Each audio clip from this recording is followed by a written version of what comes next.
ನಾನು ಕಾಂಗ್ರೆಸ್ ಪಕ್ಷದ ಒಬ್ಬ ಎಲ್ಲ ಕಾರ್ಯಕರ್ತರಿಗೆ, ಇಂಡಿಯಾ ಒಕ್ಕೂಟದ ನಾಯಕರುಗಳಿಗೆ ಅಭಿನಂದಿಸ್ತೇನೆ. ಅವರೆಲ್ಲರದ ಒತ್ತಾಯದ ಮೇರೆಗೆ ಶ್ರೀ ರಾಹುಲ್ ಗಾಂಧಿಯವರು ವಿರೋಧ ಪಕ್ಷದ ಸ್ಥಾನಮಾನವನ್ನು ಒಪ್ಪಿಕೊಂಡಿದ್ದಾರೆ.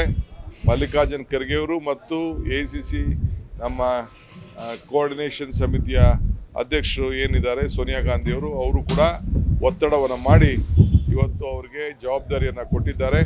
ಪ್ರಜಾಪ್ರಭುತ್ವ ಉಳಿಸಲಿಕ್ಕೆ, ಸಂವಿಧಾನವನ್ನು ಉಳಿಸಲಿಕ್ಕೆ ರಾಹುಲ್ ಗಾಂಧಿ ತೆಗೆದುಕೊಂಡಂಥ ದಿಟ್ಟ ಹೋರಾಟ ಇವತ್ತು ಅತಿ ಹೆಚ್ಚು ಸೀಟು ಒಟ್ಟಾಗಿ ಸೇರಿ 240ಕ್ಕೂ ಹೆಚ್ಚು ಸೀಟು ಇವತ್ತು ನಮ್ಮ ಇಂಡಿಯಾ ಒಕ್ಕೂಟಕ್ಕೆ ಬಂದಿದೆ.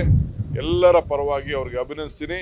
ಈ ದೇಶಕ್ಕೆ ಒಂದು ದೊಡ್ಡ ಫೌಂಡೇಶನನ್ನು ಹಾಕ್ತಾ ಇದ್ದಾರೆ. ನೋಡಿ, ಇದರಿಂದ ಅರ್ಥ ಆಯಿತು BJPಯವರು ಎಲ್ಲ ರೈತರ ವಿರೋಧಿಗಳು ಅಂತ. ಏನು 2 ರೂಪಾಯಿ ಜಾಸ್ತಿ ಆಗಿದೆ ಅದೆಲ್ಲ ರೈತರಿಗೆ ತಲುಪ್ತದೆ. ರೈತರು ಎಷ್ಟು ಕಷ್ಟದಲ್ಲಿದ್ದಾರೆ, ಎಷ್ಟು ಸಂಕಟದಲ್ಲಿದ್ದಾರೆ, ಎಷ್ಟು ಯಾರು ಹೇಳಿದ್ರಿ? ಎಲ್ಲ KMF ಅಂತಂದರೆ ರೈತರ ಒಕ್ಕೂಟ, KMF ಅಧ್ಯಕ್ಷರದಲ್ಲ. ಎಲ್ಲರಿಗೂ ಕೂಡ ಏನು 5 ರೂಪಾಯಿ ಮೊದಲು 3 ರೂಪಾಯಿ 2 ರೂಪಾಯಿ ಇದೆ, ಎಲ್ಲ ರೈತರಿಗೂ ಪಾಲಾಗ್ತದೆ. KMF ಉಳಿಬೇಕು. KMF ಅಂದರೆ ರೈತರ ಒಕ್ಕೂಟ, ರೈತರಲ್ಲಿರೋದು, ಅಲ್ಲಿ ಯಾರು ಬೇರೆ ಯಾರು ವರ್ತಕರು ಯಾರು ಇಲ್ಲ, ರೈತರೇ ಇರೋಂಥದ್ದು. ರೈತರಿಗೋಸ್ಕರ ಇವತ್ತು ಸಹಾಯ ಆಗ್ತಾ ಇದೆ.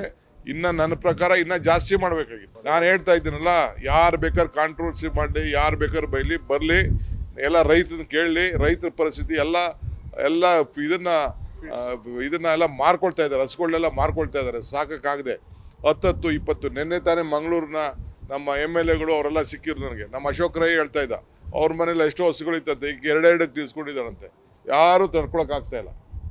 ರೈತರಿಗೋಸ್ಕರ BJPಯವರ ರೈತರ ವಿರೋಧಿ ಧೋರಣೆ ಇದರಿಂದ ಹೆಚ್ಚಿ ಕಾಣ್ತಾ ಇದೆ.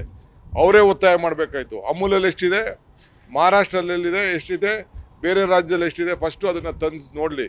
ಫಸ್ಟು ರೈತರು ಬದುಕಿಸುವಂಥ ಕೆಲಸ ಮಾಡಲಿ.